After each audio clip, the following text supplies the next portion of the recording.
Muy buenas noches, ¿cómo les va? Arrancamos acá otro programa de Quiero que me expliquen. Ya saben, este año enfocados en charlar, media horita con alguien que nos interese, alguien que pueda aportar una mirada un poco distinta o salida de la primera mirada, tal vez un poco apelando a la inteligencia lateral de personas que nos interesan para intentar dilucidar un poquito esta Argentina loca de la que formamos parte. Y hoy tenemos a Adriana Amado, esta bella mujer que ustedes van a ver ahora, que ha escrito varios libros. Ella es académica, es licenciada en letras, doctora en ciencias sociales y es una observadora fina, audaz, tal vez la más audaz de las que miran a los medios. Ella nos estudia a los periodistas, estudia a los medios, nos critica, nos hace pelota, nos da vuelta a los televidentes, al público, y ha escrito varios libros. Bueno, este es el último de Adriana, que se llama Política Pop, de líderes populistas a telepresidentes. Fíjense, ya como arranca con telepresidentes, y ahí lo vemos a Evo, a Lula, Cristina, a Evo, sí, a Correa, y a Chávez, que fueron los últimos grandes líderes latinoamericanos. Así que le vamos a preguntar a Adriana un poco sobre ellos y sobre todo sobre Macri y lo que se viene ahora, si es también un telepresidente y demás. ¿Cómo andas, Adriana? ¿Bien? ¿Cómo andas, Tato? Gracias. Gracias por los conceptos. Por favor, pero además es verdad. Adriana es amiga de los periodistas, pero nos observa todo el tiempo. Es un poco así. Sí, muy insidiosa, muy insidiosa. Escúchame, a ver, antes de meternos en Macri y todo lo que está pasando ahora con este espectáculo en el que se ha convertido la corrupción, vos hablas mucho de espectáculo y déjame preguntarte justamente sobre eso. ¿Cuánto incide el espectáculo hoy en la política? ¿Cuánto de lo que entendemos por política es en realidad espectáculo? Mira, casi te diría que el 100%. Y de hecho lo que no pasa por el espectáculo no lo entendemos o nos parece que no es comunicado. Nosotros somos sociedades que estamos la mayor parte del tiempo con la lógica del espectáculo, con las canciones, con el fútbol, con la televisión. Cuando a fines del siglo pasado la política estaba ya dándose cuenta de que ya no tenía esa interlocución con la sociedad, que la sociedad ya le estaba importando cada vez menos la política, confiaba menos, hizo una ecuación un tanto tramposa, que es, si la gente está toda ahí mirando la televisión, vayamos a la televisión, así nos miran. Y ahí fue la trampa, porque la verdad que lo que buscamos nosotros en la televisión es entretenimiento. Y la política, cuando es entretenida, es una catástrofe, o sea, mejor que no sea entretenida. Entonces, lo que pasó fue que aparecieron estos líderes, que además son producto, son de la generación, de la generación que se crió mirando la televisión, y cuando tuvieron poder, ¿qué dijeron? Yo voy a tener mi programa de televisión, yo voy a tener mi diario, yo voy a tener mi radio, y todos se convirtieron en showmans. Ahora, en el caso, bueno, todos estos, uno lo ve, Evo, Lula, Cristina, Correa, Chávez, bueno, no sé tanto de Correa, pero todos se formaron, cuando eran jóvenes eran idealistas, creían en ideologías, y la política se movía sobre bandos ideologizados. Lo curioso es que el espectáculo que montan después, o por lo menos Cristina, y supongo que todos, es una farsa ideológica de alguna manera, ¿no? A ver, son personas con cierta militancia, pero no son intelectuales. Claro. No son de los, no es, no sé, José Enrique Cardoso, que es un intelectual de... Eran pichis. Cuando el mundo se debatía en ideologías pesadas, eran pichis, claro. Y digamos, fíjate que ellos pasaron y no dejaron una sola doctrina escrita. No hay libros. Digo, teniendo además tantos escribientes para hacérselo, es hasta curioso que hayan venido a hacer la revolución del siglo XXI y no dejaran más que videos en YouTube. Claro. Porque es como demasiado efímero ese legado. Sí. Me parece que hablaron en el lenguaje que ellos sabían, con el que se criaron, y con el que sabemos todos. Por eso nos encantaron tanto. Porque lo interesante de estos líderes, y ahí falta, te diría, Uribe en Colombia, que si bien estaba un poquito más corrido a la derecha, también es un presidente pop, también tuvo su programa de tele y de radio. Peña Nieto en México, Ni hablar, claro. Que también se terminó casando con una actriz de telenovela en una boda montada por Televisa de ensueño. Lo que pasa con todos estos líderes es que así como lograron encantar porque nos hablaron en un lenguaje que todos entendemos, también nosotros le pagamos con el entretenimiento, y el entretenimiento es algo que a nosotros le dedicamos 2, 3, a lo sumo 4 horas por día. Pero no podemos estar las 24 horas entretenidas. Nadie está 24 horas entretenidas. ¿Y eso qué implica? Y eso pasa que al estos personajes hacer de su presidencia un espectáculo de 24 horas, se desgastaron, se agotaron, perdieron credibilidad. Pasó como con la cadena nacional en Cristina, en un momento era insufrible. Venía cadena nacional y todo el mundo se iba a otro lado. Y lo mismo pasaba con Chávez. Chávez llegaba a hablar hasta 7 horas de cadena nacional. Que ya era el prodigio de cómo no se levantaba para ir al baño, ya, porque era sin detenerse. Ahora, Chávez estuvo muchos años en el poder, el kirchnerismo 12. ¿Cuánto tuvo que ver este espectáculo en esa hegemonía? Bueno, era lo que te decía, que además el espectáculo no solamente encanta al afín, sino que también le da una razón de ser al opositor. Ser opositor de Cristina es mucho más fácil que ser opositor de Macri, porque una persona de alta exposición te da un montón de razones para protestar o para halagarla. De hecho, parte de... Es como un programa de Neustadt. La verdad que el programa de Neustadt, yo no sé si ustedes se acuerdan, lo veía todo el mundo. La mitad lo amaba y la otra mitad, ahí yo estaba, supongo que vos también, te agarraba una bronca las cosas que decía, pero lo mirabas igual. Bueno, pero nos pasaba con 678, nos pasaba con un montón de programas. Porque ahí hay una cuestión que tiene que ver con los medios. Mirar un programa o comprar un diario no significa adherir. Esa fue la gran confusión que tuvieron estas personas. Por eso pensaron que los que leían Clarín eran opositores, cuando mucha de la gente que la votó Cristina compraba Clarín. Claro. O sea, no hay incompatibilidades, no hay ideología en el consumo inmediato. Mismo, en el espectador. Exactamente. Pues de hecho el espectáculo es un lenguaje que te dirías hasta... es apartidario. No digo que sea es desideologizado, porque ya es más complejo, pero no tiene partido. Y de hecho... Sí, hay gente que saliendo de la política que debe ver a Tinelli y no le gusta Tinelli. Pero más vale. Y que vemos las telenovelas malas, porque es hasta divertido ver una telenovela. Yo no sé si te acordás, hace un par de años vi una telenovela que se llamaba Dulce Amor, que era malísima, con unos actores malísimos, y llegaba a tener 20 puntos de rating. Claro. Y la gente se preguntaba, ¿por qué es? Porque... primero, que no había nada al lado, era eso, 678. Y segundo, que a veces uno ve esos programas malos por el placer de ver algo malo. Ahora, deja de preguntarte, ¿el espectador se deja engañar? ¿Quiere ser engañado? Vos acá en un momento dado decís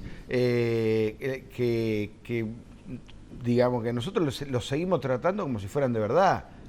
Y es más, les pedimos milagros a esta gente. Esperamos que nos salven, que conviertan a la Argentina en un país de primer mundo. ¿El espectador qué es? ¿Un espectador sonso o es un espectador engañado? ¿Qué es? Yo creo que los espectadores, ciudadanos... Sí, nosotros. Están mucho más adelante que la política y que el espectáculo. De hecho, parte de la crisis que tienen los diarios y todas estas cosas... pasa más que nada porque no están escuchando a las audiencias. Y es paradójico porque estamos en un siglo en donde las tecnologías te permiten escuchar lo que están pensando en el momento que lo están diciendo. Pero ni la política ni los medios están aprovechando eso, no para responder demagógicamente, que eso es populismo. Populismo mediático que hay mucho. Totalmente. Es decir, no es para eso, pero sí para entender un montón de cosas que hoy no se están entendiendo. De hecho, por ejemplo, los diarios están ocupados en poner 200 noticias por día y en renovarlas cada 5 minutos. Y lo que vos ves es que la atención de las audiencias se concentran en unas pocas y generalmente las mejores. Entonces la pregunta es, ¿por qué un diario, en vez de obligar al periodista a hacer 5 notas por día, no le dice, hace una buena y además habla con la gente que te está contestando? Porque muchas de las fuentes posibles te van a venir de esos comentarios que hoy los periodistas ni los ven. Porque, o sea, claro, que es mucho más importante por ahí el contacto, el ida y vuelta, que la variedad. Pero además vos sabés, que sos investigador, que muchas veces la fuente viene del lado que menos lo esperás. Sí, claro. Y un problema que tuvimos todos estos años es que el periodismo se concentró demasiado en el poder. El otro día leía una revista que había reuniones off the record con el presidente. Y voy a decir, el off the record no era para que hagas una reunión.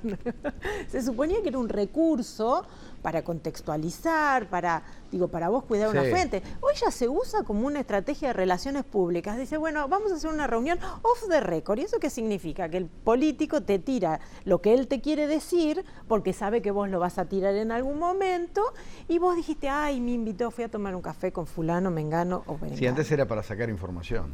¿Entendés? O sea, de convertirse en un recurso del periodista. Bueno, ahora vamos a meter en el macrismo, pues yo todavía no lo conozco a Macri. Estoy intentando conocerlo. En serio, me parece que es un enigma. Que tuvo dos periodos en la ciudad de Buenos Aires. Sí, pero para mí todavía es... y además no es lo mismo, está probado que no es lo mismo. Cuando tenés el poder en serio, se conoce a la gente de verdad. Hay un espectáculo impresionante que es el espectáculo de la corrupción, que, por ejemplo, despierta a los jueces. Jueces que... Bueno, ahí fíjate cómo es que nosotros entendemos tanto el lenguaje del espectáculo que hasta no se nos monta un numerito de vodevil, no, nadie se preocupa por la corrupción. No, claro. Ahora viene alguien con un bolso, unas monjitas, un convento y decís, ¡wow! Tenemos la telenovela de la noche. Y ahí empezamos a tomar en cuenta y a convocar a los periodistas que trabajosamente habían escrito libros, 1000 años, detallados, y nadie los escuchó. Y ahora pusimos, ¿qué pasó un poco cuando la Nata había dicho, pesan la plata? Claro, también nosotros estamos como insensibilizados de los millones, y aunque ninguno de nosotros vio más de 5 cifras en el mejor de los casos, te hablan de millones y vos decís 3 millones, 4 millones. No, las imágenes de los bolsos, ahora, de López en lo de las monjitas, que no son monjitas, son monjas, y hay una que ya es otro tema. Es una grosería tan impactante. Bueno, ahora, ¿por qué hasta un juez tiene que actuar por eso? Yo hoy lo escuchaba al fiscal que decía, bueno, no avanzamos porque la justicia es muy sensible al capital simbólico. Digo, y ahí Pierre Bourdieu se volvió a morir y a retorcerse en la tuya. Claro, es decir, no puede ser que todo sea resuelto por lo que circula en los medios. A mí hace muchos años, y ya vamos a una pausa y seguimos y nos metemos más en la actualidad, un funcionario público me dijo, en confianza, en off the record, es tremendo esto del periodismo, me dice, nosotros les mentimos a ustedes, al otro día lo vemos en los diarios y nos creemos la mentira que dijimos. Está pasando un poco eso con la televisión, ¿no? Mira, esa frase la dijo un vienés que se llamaba Karl Kraus en 1912. Decía, los políticos le dicen cosas a los diarios y después les creen cuando los leen. Claro. Digo, que ese sí es muy eficiente, los medios. Los medios, en el círculo informado, son muy eficientes, en el sentido de que el político necesita esa imagen, no tanto para convencer a la opinión pública, sino para convencer a sus compañeros, negociar su espacio, agilizar la investigación, decirles, mira, dice el fiscal, le dice al juez, che, mira que vienen las cámaras. O sea, mostrar influencia. Exactamente. Entonces, en ese sentido, las noticias, la tapa del diario, sí es muy influyente en el círculo pequeñísimo que lee, en el microclima. Ahora, la opinión pública tiene mucho más insumo de lo que pasa por su experiencia directa. La comunicación de gobierno no son los mensajes publicitarios que aparecen en la pantalla. La comunicación de gobierno es el lío de la calle que nos hizo llegar tarde, los semáforos que no funcionan, los asfaltos imposibles. Yo que trabajo en el conurbano, tenés la burla de carteles que dice 200 metros de asfalto, así con esa modestia de pretensiones, y pues ya ves que la calle está toda rota. rota y el cartel... Eso es comunicación pública. Claro, pero el intendente cree que porque pone un semáforo nuevo y le pone Intendencia Sarasa, ya con eso la gente le va a agradecer mucho más porque le puso como si fuera la estampita, ¿viste? ¿Cuánto es emocional y cuánto es racional en la composición del público hoy? 100% emocional. 100% emocional. No hay ya estudios de comunicación que estén pensando en la lógica del mensaje, en lo simbólico. Ya estamos trabajando en el terreno de las neurociencias. Y tiene mucho que ver con lo experiencial que con lo simbólico. Lo que pasa es que como nosotros venimos de una formación muy aferrada al discurso, muy aferrada a lo simbólico, todos pensábamos que el entusiasmo del kirchnerismo tenía que ver con el relato. Y el entusiasmo del kirchnerismo tenía que ver con una experiencia de bonanza económica que todos vivimos, que fue muy buena y que cuando se terminó, se terminó. Y aunque aumentó el relato, porque en la época de la crisis el relato se duplicó, no alcanzó. Es la economía, estúpido. Ya lo decía él. Vamos a una pequeña pausita y seguimos hablando con Adriana Amado, dale. Bueno, seguimos hablando con Adriana Amado. Me decía, lo del relato es un verso, esto funcionaba mientras duraba la economía, y me decía, es lo que le pasó a Chávez. Bajó el precio del petróleo y se terminó todo. Se terminaron los apoyos económicos, empezó la crisis, empezó el racionamiento económico y entró la crisis. Ahora, eso no es decir, estamos atados a la economía y no importa la política, no importa la comunicación, no importa nada. No, ¿O importa menos? Importa menos, quiero decir, cuando yo hablo vos dijiste lo de la economía, yo hablo de la experiencia en general. Yo digo está bien. La comunicación de gobierno no es solamente el mensaje, es que vos vayas a una repartición pública, te atiendan, que el colectivo llegue en el horario, que haya un policiador que puedas recorrer. Es la gestión, estúpido. Es la gestión. Es la gestión porque eso es lo que te da las experiencias. Fíjate vos que en el análisis que se ha hecho de las elecciones 2015, todo el mundo estaba preguntando si era Durán Barba, si no era Durán Barba. Ahora, el hecho de que alrededor de la ciudad de Buenos Aires vivan 10 millones de personas, que entran en algún momento del mes y que vienen de Avellaneda, Lomas del Mirador, 3 de febrero, que es una catástrofe en cuanto a infraestructura, y de pronto entran a la 9 de julio y esperan el colectivo con wifi gratis y con pantallitas que le dicen que viene el subte a tal hora, digo, ahí había también una experiencia de gestión que estaba contratando los dos candidatos y que se subestimó completamente. Se subestimó. El transporte público, nosotros ya lo hemos hablado acá varias veces, es vital para la felicidad de las naciones.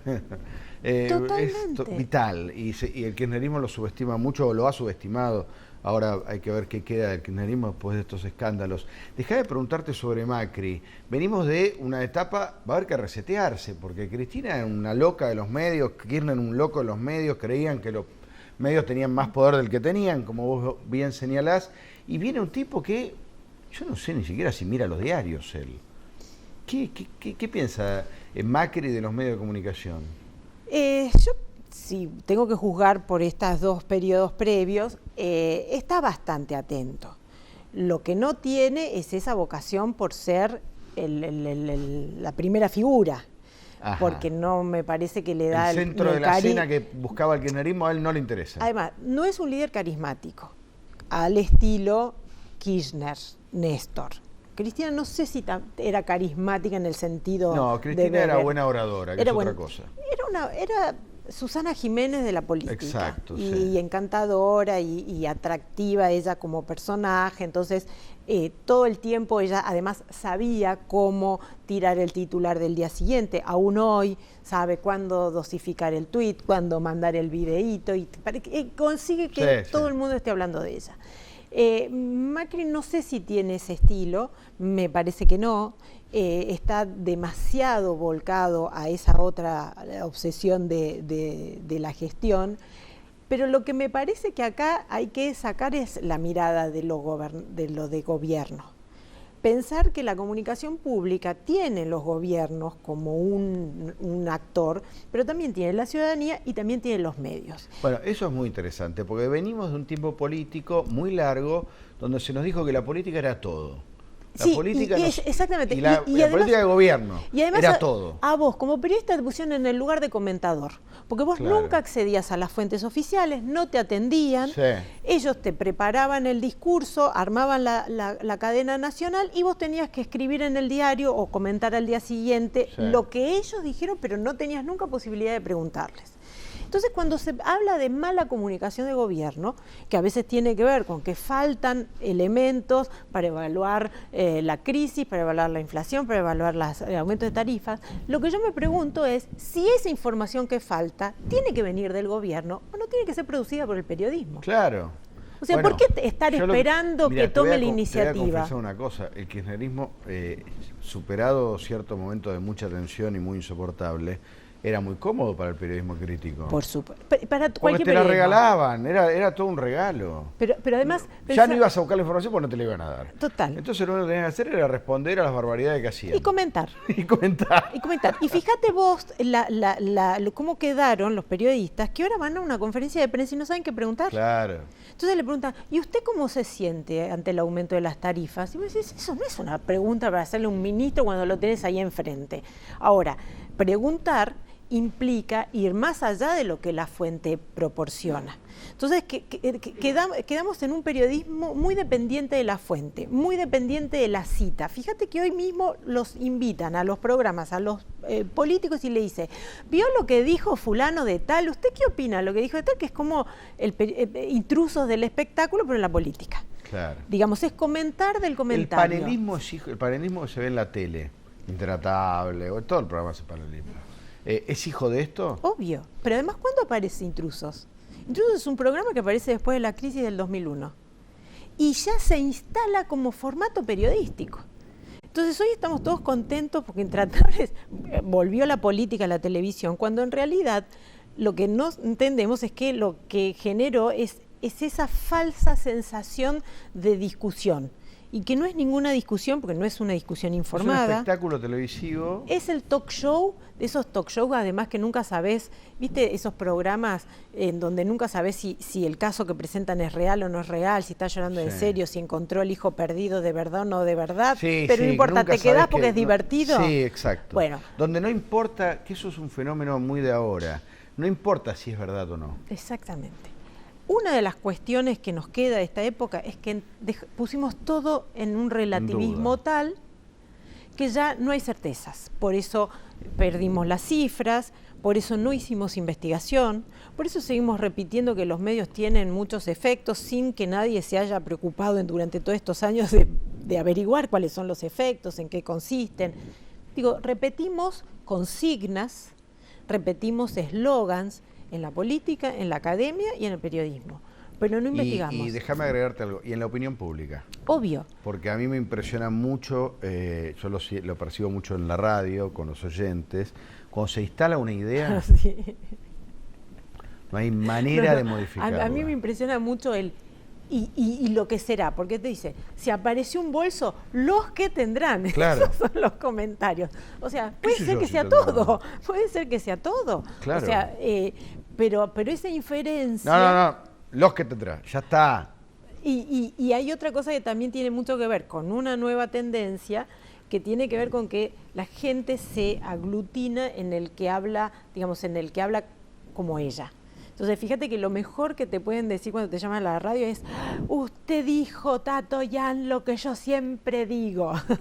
Claro. Bueno, a mí cuando como ratificar el pensamiento. A mí cuando me dicen, ay, pienso igual que vos, yo digo, pero un día no vas a pensar igual que mí, con lo cual no está bueno. No, ese día no te van a escuchar. Y bueno, pero cuesta, no vale. Y cuesta mucho, y te digo que lo ves en el Twitter y con eso que vos decís que yo los peleo bastante y trato de hacerlo con cariño porque los quiero mucho. Pero, es lo que hay pero que no hacer. sabés lo que cuesta. Hay gente que se ofende mucho cuando vos le decís, mira, no es así, no es así. Por ejemplo, ayer estaban ofendidos en esta semana porque un medio no cubría toda la corrupción que cubría el otro. Y vos decís, a ver, cada medio tiene sus lectores y no hay una obligación constitucional donde vos tengas que cubrir lo que no tenés ganas de cubrir. Ah, no, más vale, cada uno puede hacer lo que quiere. Pero ¿de dónde sale esa cosa de que todos tienen que cubrir, hay determinada información que tiene que estar cubierta? Es no entender que el periodismo es otra cosa. el otro día conversando muy gentilmente, pues por suerte no me insulta nadie todavía en Twitter, pero se enojó un colega, como diciendo, no, tenemos que trabajar por los altos estándares éticos. No, nunca, ya pasó, ya no lo hicimos cuando había esa posibilidad, ahora ya es tarde. Al público, ¿vos qué le decís? Al público no especializado, a la gente que ve, ¿vos qué le recomendás siempre? Digo, para mí, a mí me gustan mucho los medios. Yo soy una... Vos sos consumidora, pero vos los mirás con una mirada académica, yo es al estudiás. Revés. No, vos te relajás. Yo soy muy relajada, a mí me gustan los medios, yo soy quien soy, yo nací en el conurbano bonaerense, si yo no hubiera tenido la televisión, no hubiera forjado la mitad de mi cultura. Entonces yo no tengo con la televisión ni con los medios esa mirada. ¿Ya no tenemos que ir? Ay, bueno, vos seguís, nos vamos hablando, dale. No, que disfruten.